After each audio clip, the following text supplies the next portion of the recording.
Il y a un demi-siècle, l'homme s'est lancé à la découverte d'un nouveau territoire, l'espace. Cette fantastique aventure commença en 1961, lorsque Gagarine fit le tour de la Terre dans une capsule spatiale pour la première fois.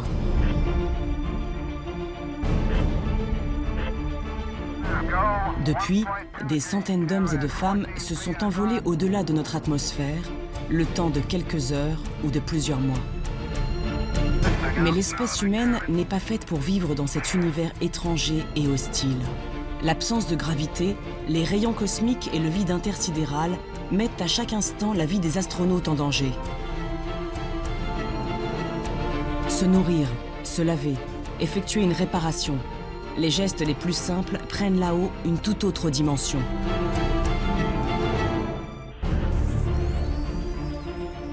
Alors, l'homme pourrait-il résister à un séjour prolongé dans l'espace ? Pourrions-nous un jour nous installer dans des colonies spatiales, partir pour ne jamais revenir ?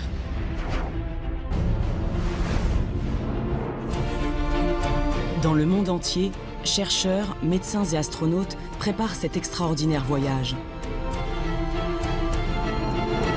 Ils tentent de pallier les faiblesses de notre corps.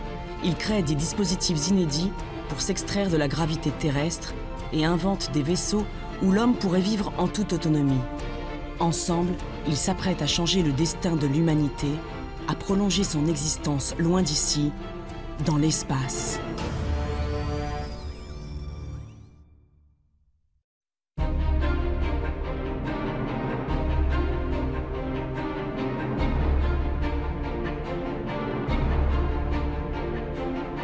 Le 12 avril 1961, l'humanité s'apprête à ouvrir une nouvelle page de son histoire.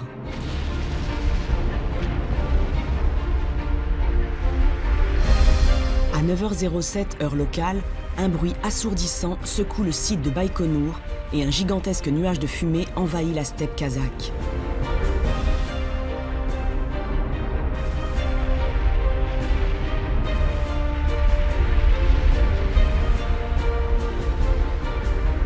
Le vaisseau soviétique Vostok 1 décolle avec à son bord un jeune homme de 27 ans, Youri Gagarin.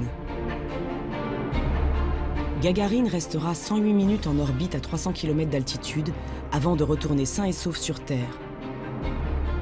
Il marquera ainsi le premier pas de l'une des plus incroyables aventures humaines et technologiques de tous les temps, le voyage de l'homme dans l'espace. Peu de temps après, les Américains mettent à leur tour leur premier astronaute en orbite. John Glenn tournera 3 fois autour de la Terre à plus de 28 000 km/h.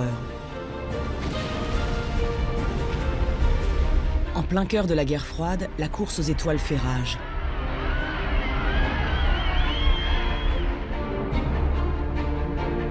En 1963, la Russe Valentina Tereshkova devient la toute première femme à aller dans l'espace. Puis le 21 juillet 1969, Neil Armstrong, commandant de la mission américaine Apollo 11, est le premier homme à poser le pied sur la Lune.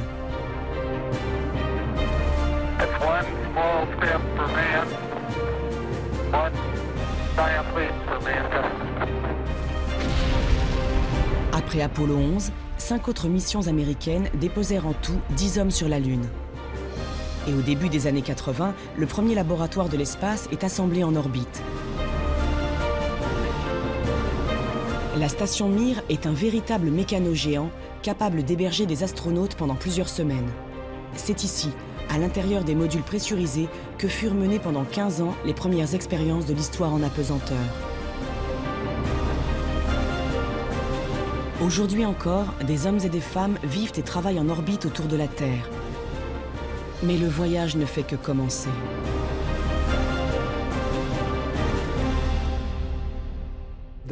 Il y a une citation du scientifique russe Tsiolkovsky, le pionnier de l'astronautique moderne. Elle dit « La Terre est le berceau de l'humanité, mais on ne passe pas sa vie dans un berceau. » Eh bien, c'est exactement ce que j'essaie de faire.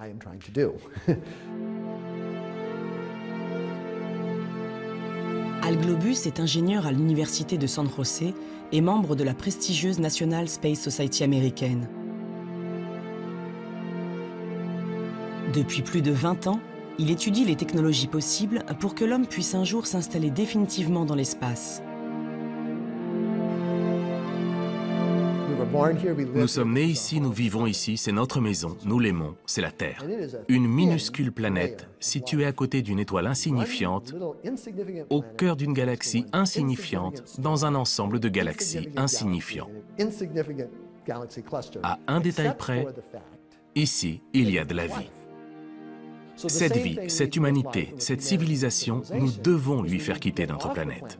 Dans l'espace, la capacité de développement est fantastique. Il n'y a aucune civilisation, aucune culture, pas même de bactéries. Bref, il n'y a rien.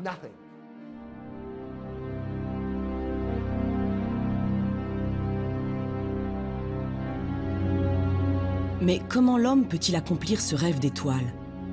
Saura-t-il un jour s'extraire de la planète bleue pour s'installer définitivement dans l'espace?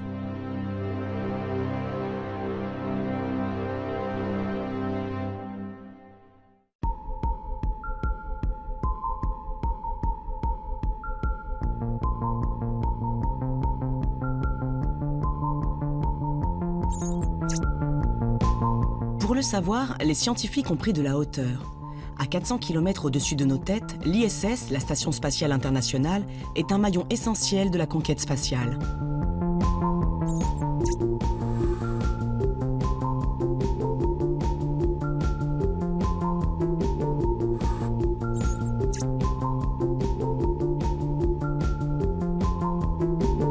Depuis l'an 2000, plus de 200 astronautes de toutes les nationalités y ont séjourné successivement pendant plusieurs jours ou plusieurs mois.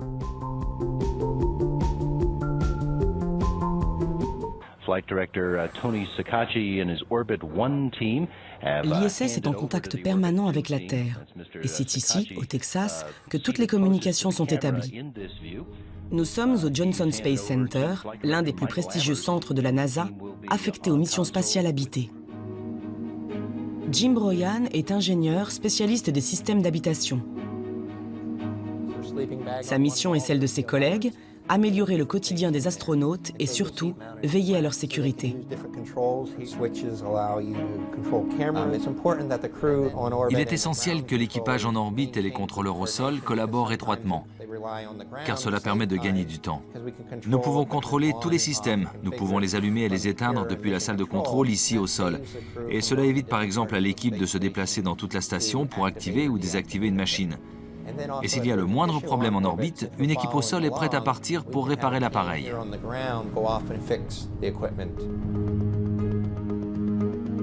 Alimentée en énergie grâce à des panneaux solaires, la Station spatiale internationale est un véritable mastodonte. Elle possède 6 chambres, 2 salles de bain, une salle de sport et une coupole offrant aux occupants une vue unique sur l'espace infini.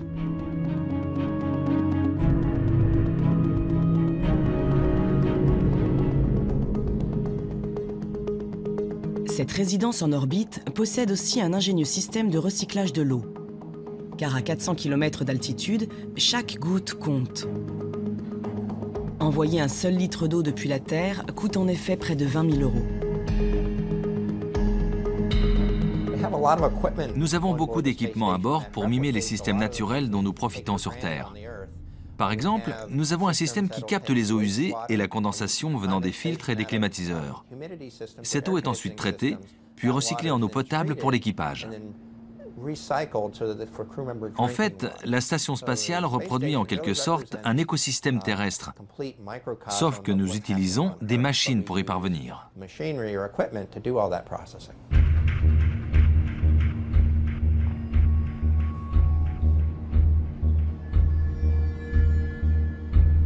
Là-haut, les astronautes consacrent l'essentiel de leur temps à une mission bien précise, effectuer des expériences scientifiques en apesanteur. L'une des principales motivations des missions habitées est de comprendre les effets de missions de longue durée sur l'homme, les organismes et les plantes.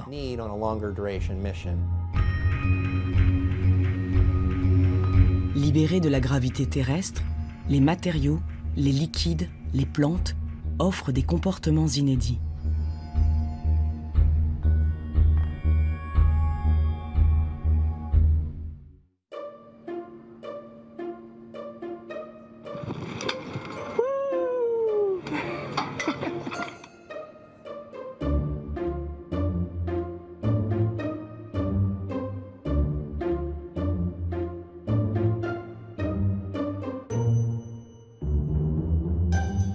Mais dans ce laboratoire de l'espace, les astronautes eux aussi doivent s'adapter.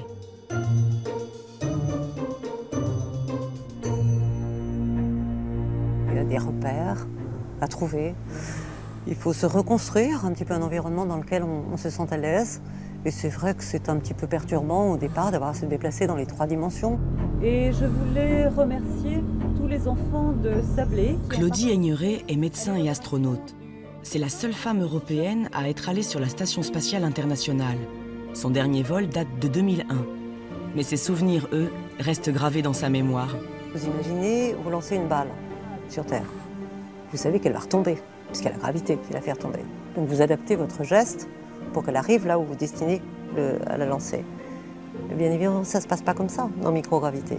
Donc tout le schéma que vous allez mettre en œuvre pour la trajectoire d'un geste va être transformé. Cette légèreté doit nécessiter une adaptation de votre schéma moteur. Et puis aussi de penser à tous ces objets qui vous entourent et qui sont les objets de votre quotidien que vous allez utiliser.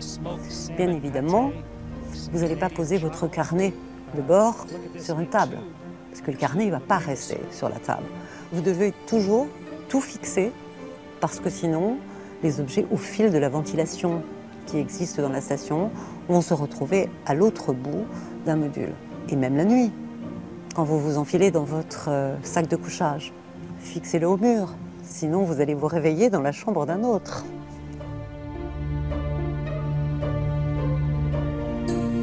Mais au-delà de cette apparence ludique, l'apesanteur constitue une véritable menace pour les êtres humains. Les os s'affaiblissent, la masse musculaire fond, le cœur s'accélère, la vision est modifiée.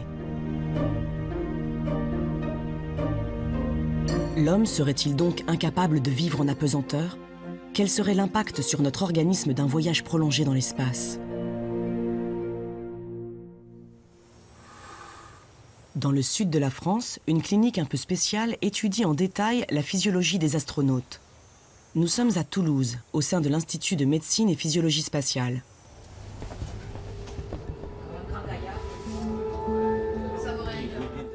Dans les chambres, 12 hommes en parfaite santé sont allongés. Leurs lits sont inclinés vers l'arrière de très exactement 6 degrés. Un angle qui reproduit précisément les effets de l'apesanteur. En fait, on dit que l'impesanteur, que ce soit les astronautes en vol ou les volontaires sains qui sont inclus dans les études d'alitement à moins 6 degrés tête basse, subissent un vieillissement accéléré. Ce sont des modèles de vieillissement accéléré. Marie-Pierre Bareil est la coordinatrice de cette expérience éprouvante, durant laquelle les volontaires voient leur organisme totalement bouleversé. Quand on est sur Terre et qu'on est debout, on a une plus grande quantité de sang dans les jambes par rapport à la partie haute du corps et à la tête. Quand on est en microgravité, le sang se redistribue dans l'organisme et proportionnellement, il y en a davantage dans la partie haute du corps. Et d'ailleurs, si vous regardez les images des astronautes, vous voyez qu'ils ont ce qu'on appelle une puffy face, c'est-à-dire un visage un peu bouffi. On a également des effets musculaires. Les muscles qui, auparavant sur Terre, étaient porteurs, les muscles des jambes, les muscles de la colonne vertébrale, s'atrophient. Et l'os également subit une déminéralisation osseuse, c'est-à-dire qu'il devient moins solide. L'expérience d'alitement durera 21 jours. L'objectif des chercheurs, tester des mesures susceptibles de contrecarrer les effets néfastes de l'apesanteur. Certains volontaires reçoivent ainsi quotidiennement des compléments alimentaires à base de protéines. D'autres subissent quant à eux des séances d'exercice bien particuliers à l'aide d'une plateforme vibrante. Le dernier groupe, le groupe contrôle, ne reçoit ni supplément nutritif ni exercice physique.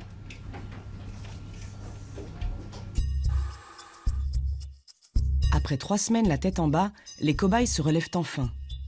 Les premières observations se révèlent alors encourageantes.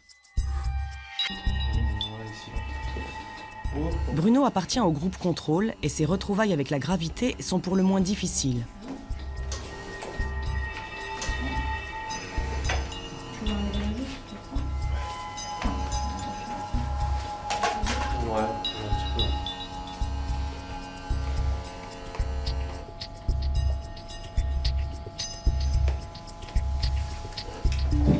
Il mettra plus de 12 minutes pour maintenir la position debout.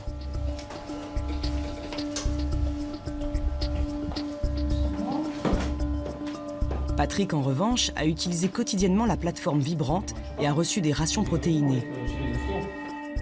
Son corps semble ainsi avoir conservé bien plus de tonicité. Super. Ouais. Bon, je t'apprends rien en disant que tu as changé un petit peu au niveau musculaire. Pour évaluer précisément l'efficacité de ces deux méthodes, les scientifiques réalisent ensuite une longue série de tests. Biopsie, prélèvement sanguin, scanner, test d'équilibre. L'état des muscles et des os de chaque participant est étudié dans ses moindres détails.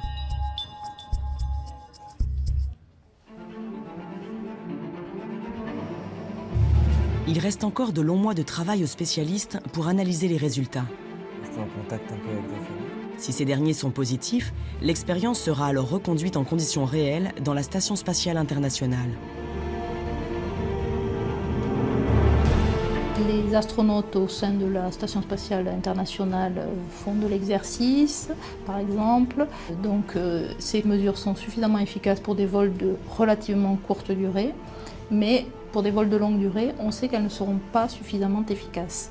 Donc les agences spatiales sont toujours à la recherche de la contre-mesure ou de la combinaison de contre-mesures qui permettra de maintenir les astronautes en bonne santé pour des longues missions.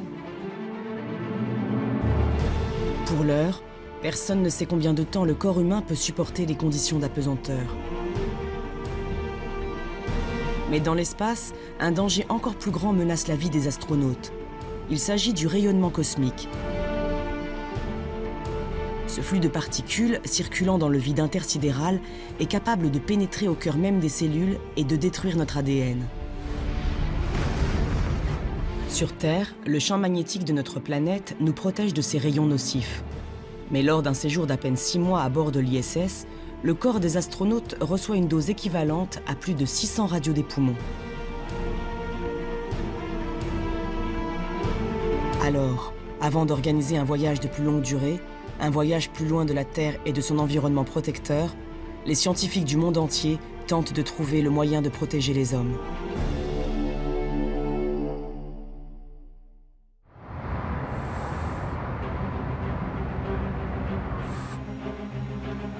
À Darmstadt, en Allemagne, le professeur Marco Durante et son équipe se sont lancés dans l'étude de matériaux très particuliers.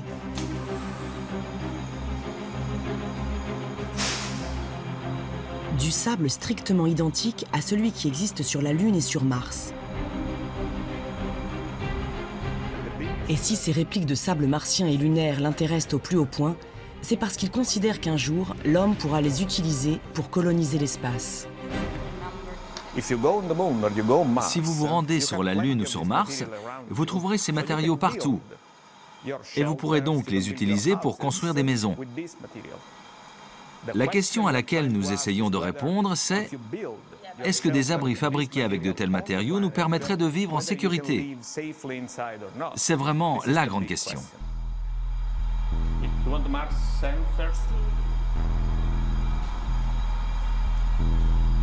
Pour déterminer leur pouvoir de protection face aux rayons cosmiques, des échantillons de différentes épaisseurs sont placés dans un puissant accélérateur de particules.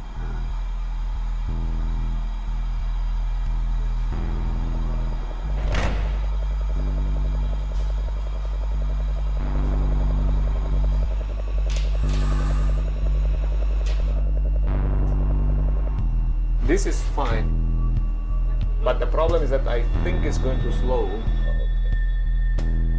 I can use some moving.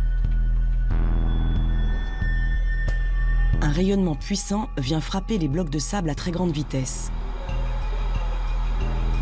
Sur les écrans de contrôle, les scientifiques analysent alors le pouvoir de blocage de chaque échantillon. Can you expand the X scale? Je pense que le sable lunaire est légèrement mieux que celui de Mars, mais la différence est mince. En tout cas, les deux matériaux sont meilleurs que l'aluminium, qui est beaucoup utilisé dans les vaisseaux spatiaux, mais constitue un très mauvais bouclier.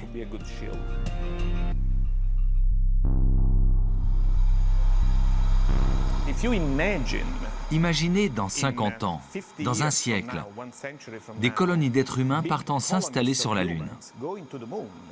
Cela semble presque inévitable étant donné que nous sommes trop nombreux sur Terre. Alors nous pourrons exploiter tout ça. C'est la maison de demain. Il ne reste qu'à la peindre.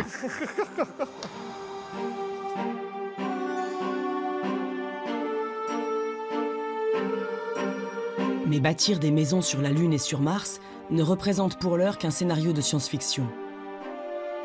Avant d'en arriver là, les futurs pionniers de l'espace devront d'abord protéger correctement leurs vaisseaux contre les rayons cosmiques. Et en la matière, les roches testées par le professeur Duranté présentent un sérieux inconvénient. La masse pose problème, c'est trop lourd. Dans l'espace, chaque kilo transporté coûte des millions de dollars. En fait, le meilleur matériau par unité de masse est l'hydrogène liquide. Mais évidemment, on ne peut pas construire un bouclier en hydrogène liquide. Donc on doit trouver d'autres solutions qui soient à la fois pratiques et efficaces.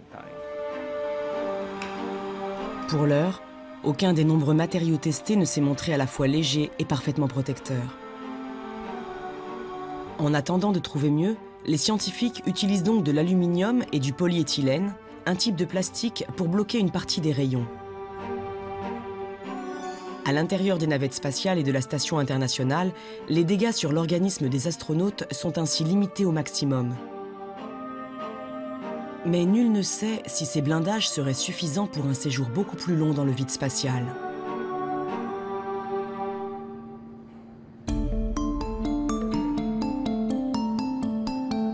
La santé physique des futurs voyageurs au long cours est un élément crucial pour l'avenir de la conquête spatiale.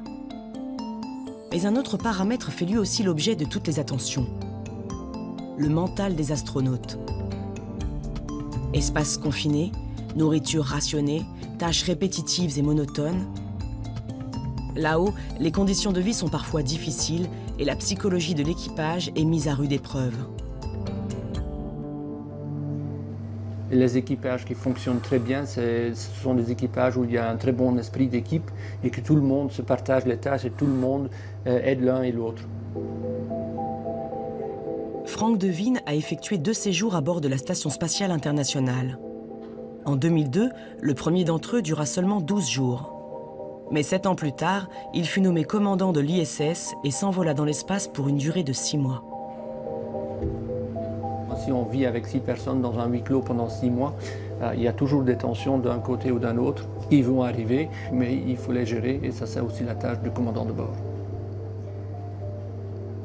Donc nous on a tout géré entre nous-mêmes et vis-à-vis du sol, on était un équipage parfait, qu'on était naturellement, aussi devant la caméra on était un équipage parfait, mais comme on sait toujours les équipages parfaits, il y a quand même des petites choses à gauche et à droite.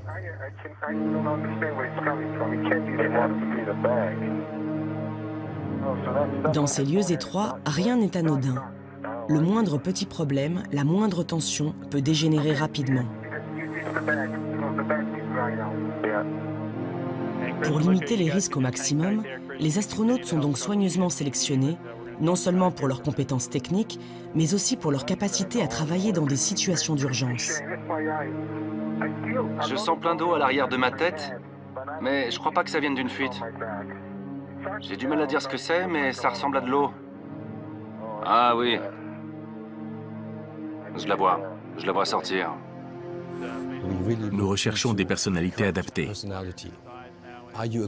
Est-ce que vous êtes un bon leader? Comment gérez-vous le stress? Êtes-vous capable de réfléchir et de prendre les bonnes décisions lorsque vous subissez une pression énorme? Le docteur Volker Daman dirige le département médical de l'Agence spatiale européenne. Avec son équipe, il prend soin de la santé physique et mentale des pensionnaires de l'ISS et participe également à la sélection des futurs astronautes. On sait qu'il est important d'avoir un leader, un commandant qui fait autorité et qui prend les décisions. En cas d'urgence, on ne peut pas toujours se baser sur un modèle démocratique. Quelqu'un doit prendre les responsabilités et doit être capable d'évaluer les risques. Et puis, il faut évidemment des gens qui acceptent d'être commandés, qui respectent les ordres.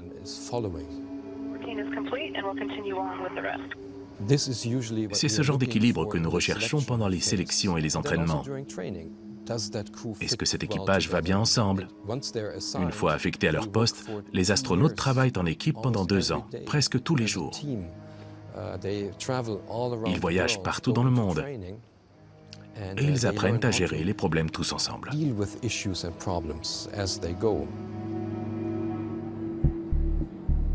Pour optimiser la cohésion entre les membres d'un équipage, une autre question s'est longtemps posée, celle de la mixité. Les hommes et les femmes sauraient-ils cohabiter sans heurts dans un vaisseau spatial? La mixité dans l'espace est-elle un atout ou bien une source supplémentaire de difficultés? Pendant de nombreuses années, les agences spatiales russes ont quasiment fermé la porte du ciel aux femmes. Mais aujourd'hui, leur présence, même pour des séjours de longue durée, n'est presque plus remise en question. Dans un équipage mixte, il y a cette relation à l'autre avec toute cette attention qu'on peut porter à être habillé, lavé, rasé, propre, à faire attention à la façon dont on se déplace, qu'on envoie quelque chose. C'est vrai qu'il y avait ces relations sociétales qui étaient, je pense, de plus fine qualité dans un équipage mixte, tout simplement. Et ça apporte aussi quelque chose dans la convivialité. Ça se passait d'une façon peut-être plus décontractée, plus harmonieuse, avec moins de tension. Mais je pense que cette relation dans la diversité des hommes et des femmes est quelque chose d'intéressant sur ces missions avec des environnements un petit peu extrêmes.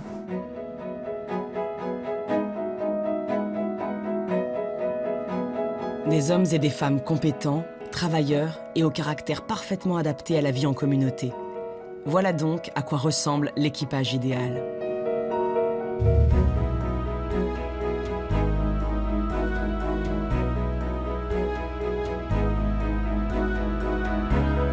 Et pour maintenir le moral au plus haut sur une longue période, l'emploi du temps des astronautes doit lui aussi être soigneusement étudié. Dans l'espace comme sur Terre, il n'est pas question de travailler sans relâche. Des jours de repos et des moments de détente quotidiens sont essentiels au bon déroulement de toutes les missions.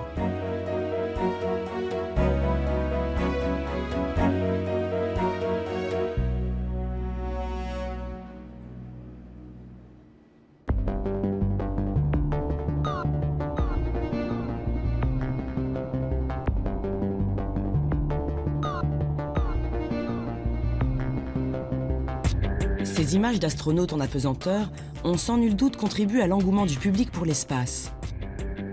Aujourd'hui, nombreux sont les terriens qui rêvent de faire comme eux, voler et profiter d'une vue imprenable sur notre planète.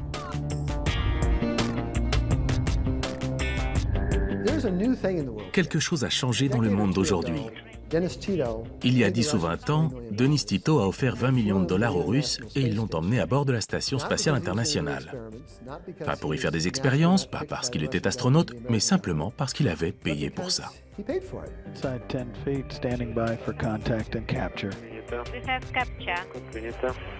Il a adoré. Et depuis, 6 ou 7 personnes y sont allées. Quelqu'un y est même allé 2 fois.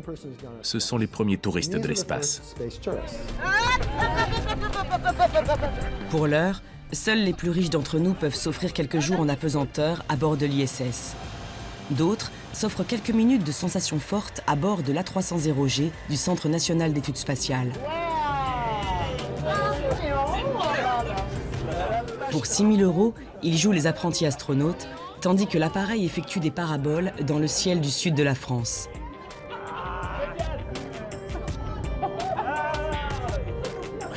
Mais le tourisme spatial n'en est qu'à ses balbutiements. Depuis quelques années, plusieurs entreprises privées sont d'ailleurs entrées dans l'aventure aux côtés des agences nationales.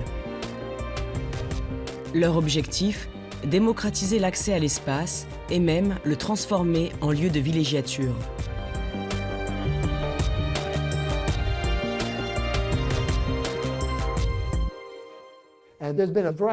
Plusieurs sondages ont été réalisés et ils indiquent que quelque chose comme 400 000 personnes pourraient vouloir aller dans l'espace chaque année. Le tourisme spatial est un marché colossal. Donc, la prochaine étape est de construire des hôtels dans l'espace, car il faut un endroit pour accueillir ces 400 000 personnes. Il faut de la nourriture, de l'air, de l'eau, il faut qu'ils puissent aller aux toilettes, que l'on traite leurs déchets. Il va falloir résoudre tous ces problèmes. Et Bigelow Aerospace, qui travaille en coopération avec la NASA, projette justement de lancer ce que l'on pourrait appeler un hôtel spatial.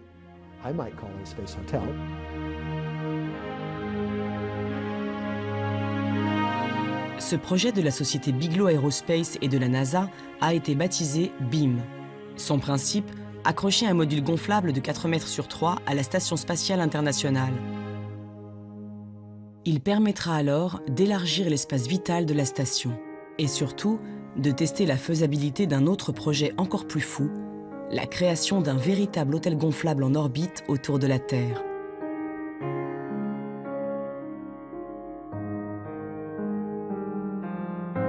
L'espace restera sans doute encore longtemps réservé à quelques riches privilégiés. Mais un jour, partirons-nous en vacances en orbite comme on part au bord de la mer? Pourrons-nous nous élever dans l'atmosphère aussi facilement que nous prenons le train? Ce scénario, digne d'un film de science-fiction, est pourtant sérieusement envisagé par certains spécialistes.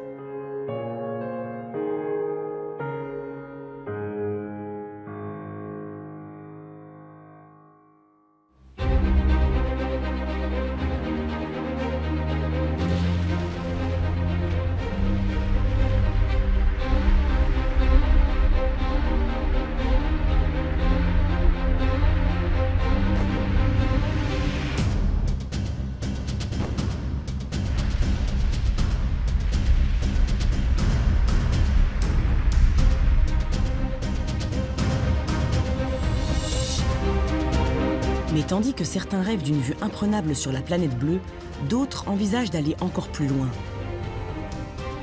De s'extraire de l'orbite terrestre pour envoyer l'homme dans le vide intersidéral.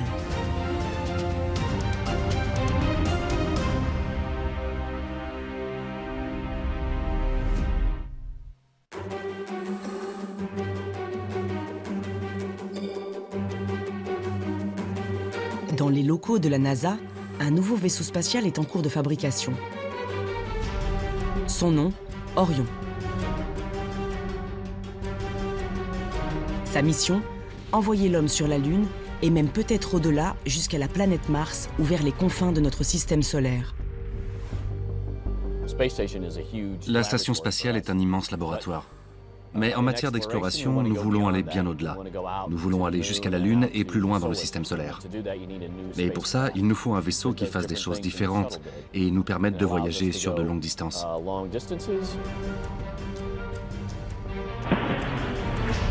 Mark Geyer est le responsable du programme Orion au Johnson Space Center à Houston.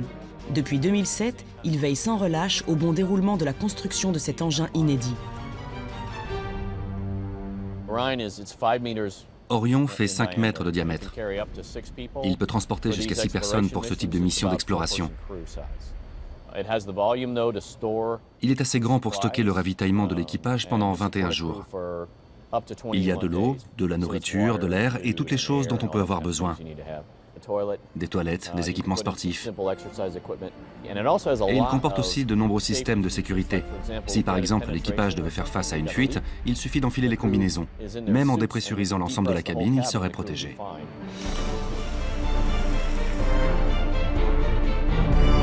Le vaisseau Orion sera un véritable bijou de technologie. Capable de fonctionner en pilote automatique tout au long de son trajet, doté d'un bouclier thermique et de protection contre les rayons cosmiques, il pourra accueillir un équipage pendant près d'1 mois en toute autonomie.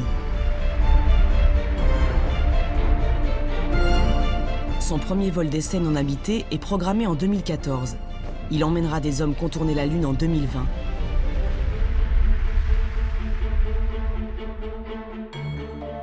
Le dernier né des véhicules d'exploration élargit encore un peu plus les frontières de l'homme dans l'espace. Pour moi, Orion marque le début de l'exploration des destinations lointaines comme les astéroïdes, la Lune ou Mars. Ensuite, il faudra des espaces de vie plus grands pour que les équipages puissent rester plus longtemps dans l'espace. Mais pour l'instant, nous devons déjà réussir à aller sur place, à transporter un équipage et à mener des expériences. Et pour ça, Orion représente un premier pas important.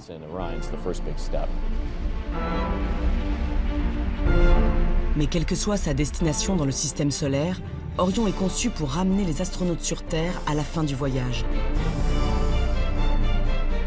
Les hommes seraient-ils donc condamnés à rester ancrés sur le sol de notre planète? Parviendrons-nous un jour à nous extraire totalement de notre existence terrestre, à partir dans l'espace et ne jamais revenir?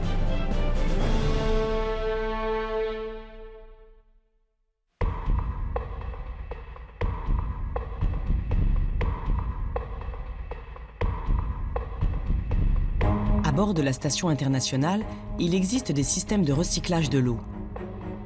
Mais les astronautes dépendent exclusivement de la Terre, car dans l'espace, nourriture, eau et oxygène ne sont pas accessibles.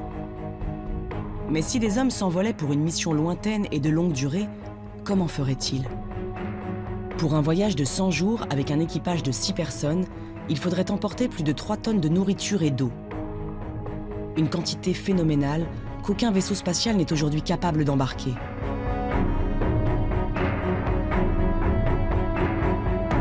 Dans le monde entier, des équipes de recherche tentent de contourner cette limite de taille. L'objectif, s'extraire de la dépendance de la Terre en reconstituant un véritable écosystème miniature embarqué.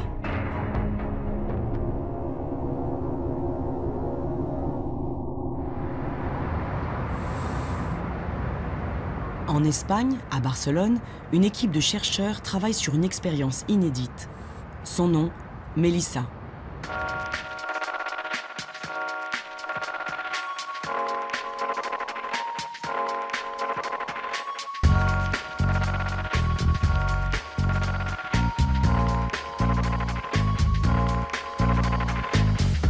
Bonjour Vanessa, tout se passe bien? Qu'est-ce que tu fais? L'alimentation? Raoul a mis les légumes, puis nous allons finir de graisser la cuve de 50 litres, pour ensuite connecter le compartiment. Si nous voulons que l'homme vive dans l'espace, surtout pendant une longue durée, alors nous devrons garantir ses besoins vitaux, sans dépendre seulement de ravitaillements venus de la Terre.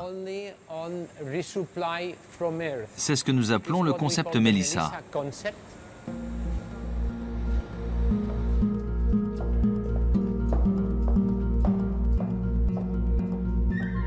Le professeur Francesc Godia est le directeur du laboratoire.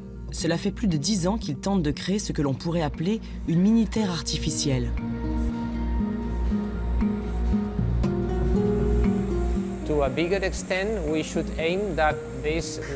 À terme, notre objectif est de rendre ce système autonome et durable pour qu'il recycle différents éléments.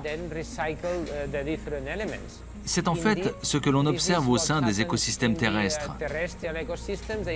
Il existe de nombreux cycles qui permettent de recycler l'eau, le carbone, le nitrate, etc., toutes les ressources indispensables à la vie sur Terre.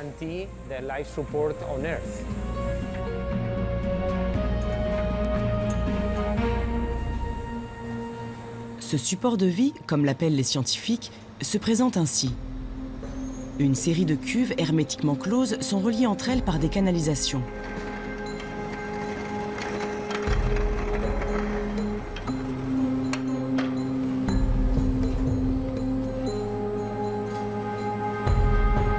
Dans le premier compartiment, les chercheurs injectent un mélange épais et malodorant.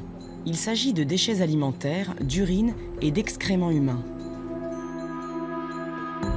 À l'intérieur de la cuve, une population de bactéries entre en action et décompose peu à peu la matière organique. Le mélange passe ensuite à travers une membrane filtrante. Les particules en suspension sont arrêtées, tandis que les éléments liquides sont envoyés dans un second compartiment. Là, ils subissent de nouvelles transformations chimiques grâce à d'autres bactéries spécialisées.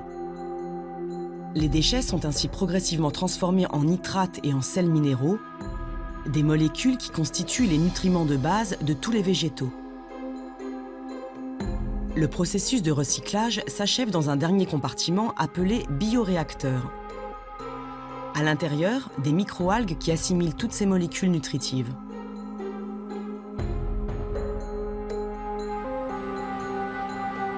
Les déchets humains sont ainsi totalement recyclés par les plantes. Des plantes dotées d'un pouvoir nutritif considérable que l'équipage peut donc consommer quotidiennement.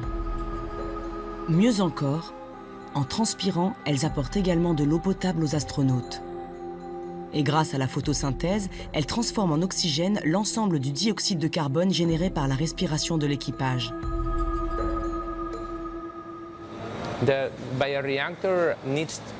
Évidemment, le bioréacteur doit contenir un espace, un volume, où l'on peut introduire de la lumière. Parce qu'il faut de la lumière pour faire de la photosynthèse. De cette manière, les microalgues vont capturer le CO2 et produire de l'oxygène tout en grandissant. Donc, en fait, ici, nous obtenons à la fois le recyclage du CO2, la production d'oxygène et en parallèle la production de microalgues qui peuvent faire office de nourriture.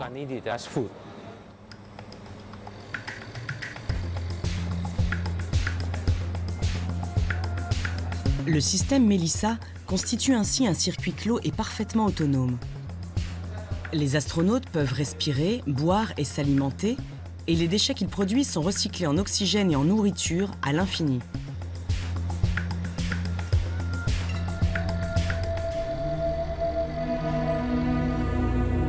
Il reste encore beaucoup de travail aux scientifiques pour maîtriser l'ensemble du cycle.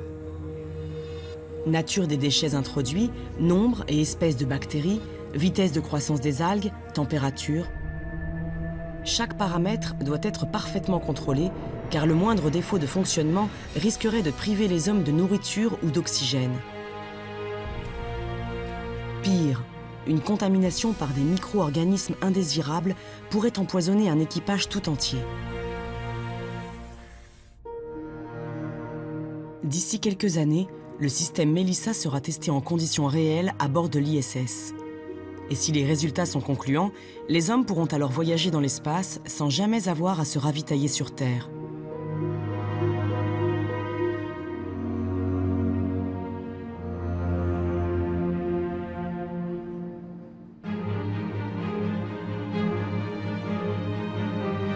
Mais au-delà de la nourriture, de l'eau et de l'oxygène, notre planète offre d'autres éléments indispensables.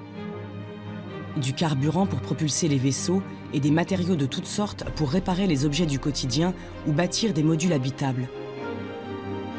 Alors, une fois dans l'espace, comment les futurs voyageurs pourront-ils s'approvisionner? Existe-t-il quelque part des ressources spatiales que l'on pourrait exploiter?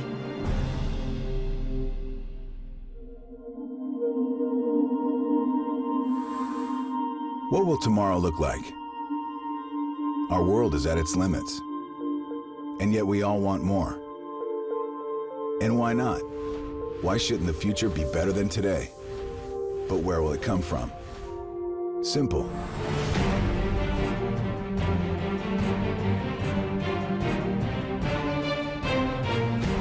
En 2012, une toute nouvelle entreprise privée a vu le jour aux États-Unis. Son nom, Deep Space Industries. Deep Space Industries.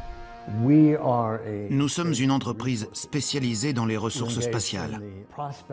Nous recherchons, étudions, exploitons et utilisons les ressources de toutes sortes.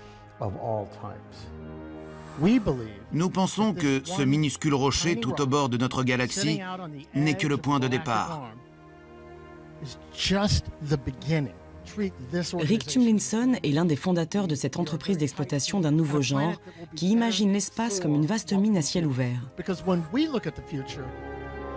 Son premier objectif, aller puiser des ressources au cœur des astéroïdes, ces amalgames de roches qui circulent par millions dans notre système solaire. Notre première cible sera certainement l'eau. Pourquoi l'eau? D'abord, il s'agira de glace, car l'intérieur des comètes ou des astéroïdes est très froid. Et cette eau glacée, c'est tout simplement de l'oxygène et de l'hydrogène. Avec l'oxygène, vous pouvez respirer, ce qui est assez important. Et l'hydrogène, combiné à l'oxygène, donne de l'eau. Mais si vous séparez ces éléments, puis les rassemblez de manière explosive, vous obtenez du carburant pour fusée. Ensuite, nous passerons à la deuxième étape. Une fois qu'on aura réduit et recueilli cette glace, il restera les matériaux les plus solides. On pourra alors promener un aimant dessus et recueillir tous les éléments ferreux. Et bien sûr, on peut construire plein de choses avec du fer.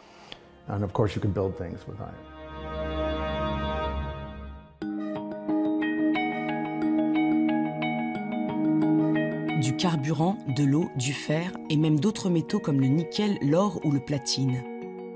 Pour Deep Space Industries, les astéroïdes représentent une manne sans égale.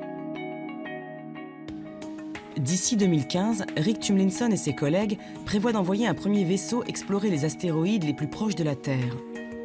Mais leur objectif ultime est d'y implanter des usines d'extraction et des raffineries pour pouvoir ravitailler en continu les vaisseaux spatiaux passant à proximité. Les astéroïdes deviendraient alors de véritables stations-service de l'espace. Vous imaginez ce qu'il se serait passé lors de l'expansion de la civilisation en Amérique du Nord si nous avions dû apporter avec nous tout ce dont nous avions besoin? Rien n'aurait été possible. Il faut apprendre à exploiter les ressources disponibles là où on se trouve et à les transformer en matériaux utiles. Comme Deep Space Industries, plusieurs sociétés privées se sont lancées dans une vaste collecte de fonds pour mener à bien cette entreprise invraisemblable et exploiter les ressources naturelles venues de l'espace. Dans plusieurs décennies, les hommes pourront peut-être alors voguer indéfiniment dans le vide intersidéral et avoir tout ce dont ils ont besoin presque à portée de main. Certains spécialistes entrevoient même la possibilité d'un voyage sans retour, d'une installation définitive de l'humanité ailleurs que sur Terre.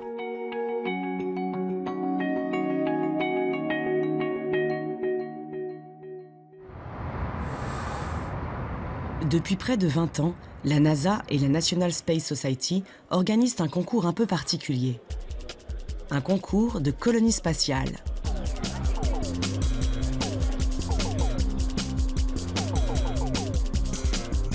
En 2013, la 19e édition se déroule ici, au cœur d'un prestigieux hôtel de la ville de San Diego. Al Globus est président du jury. Sa mission ? Étudier les projets présentés par les étudiants du monde entier et récompenser le plus réaliste d'entre tous.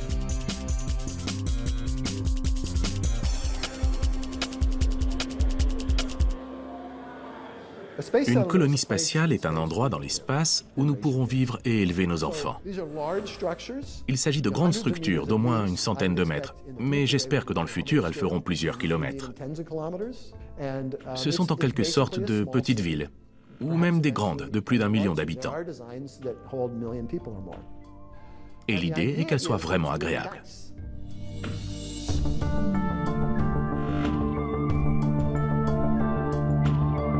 Au-delà du simple concours rassemblant des centaines d'étudiants imaginatifs, le concept de colonie spatiale est sérieusement envisagé par de nombreux spécialistes. Mais même pour Al Globus, le principal promoteur de ces infrastructures étonnantes, de tels projets ne risquent pas de voir le jour avant bien longtemps. Les gens demandent souvent quand les premières colonies spatiales verront le jour. La réponse est que nous n'en savons rien, car tout dépend de la manière dont nous y travaillerons. Ça prendra du temps, mais si les gouvernements décidaient d'accorder plus d'argent aux colonies spatiales plutôt qu'à leurs armées, alors pas de problème, on peut y arriver dans quelques décennies. C'est notre boulot, on peut le faire.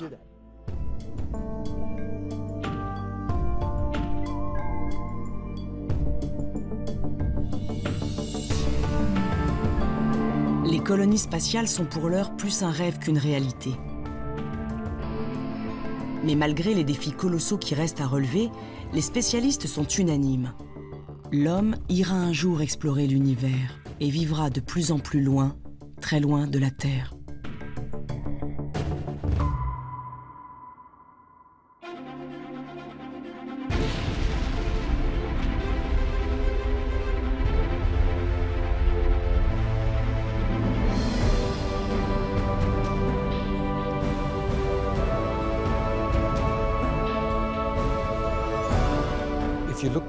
Si vous regardez en arrière dans l'histoire de l'homme, qu'avons-nous accompli?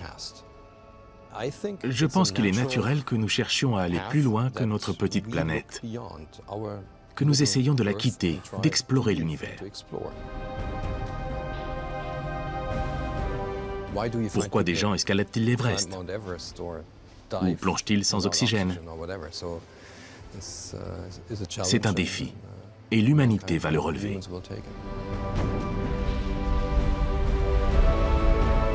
L'homme va continuer à explorer. L'homme est un explorateur, conquérant, pourquoi pas, mais surtout explorateur de l'inconnu. Et c'est le propre de l'humanité, que de toujours essayer de penser différemment, avancer, découvrir, explorer. La curiosité fait partie de l'humanité.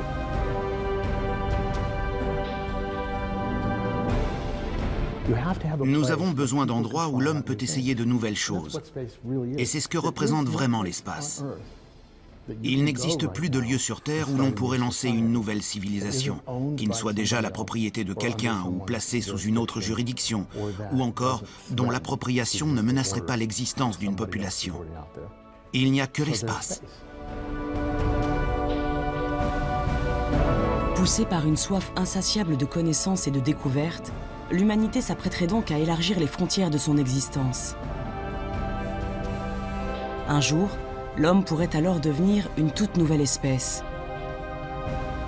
Une espèce interstellaire.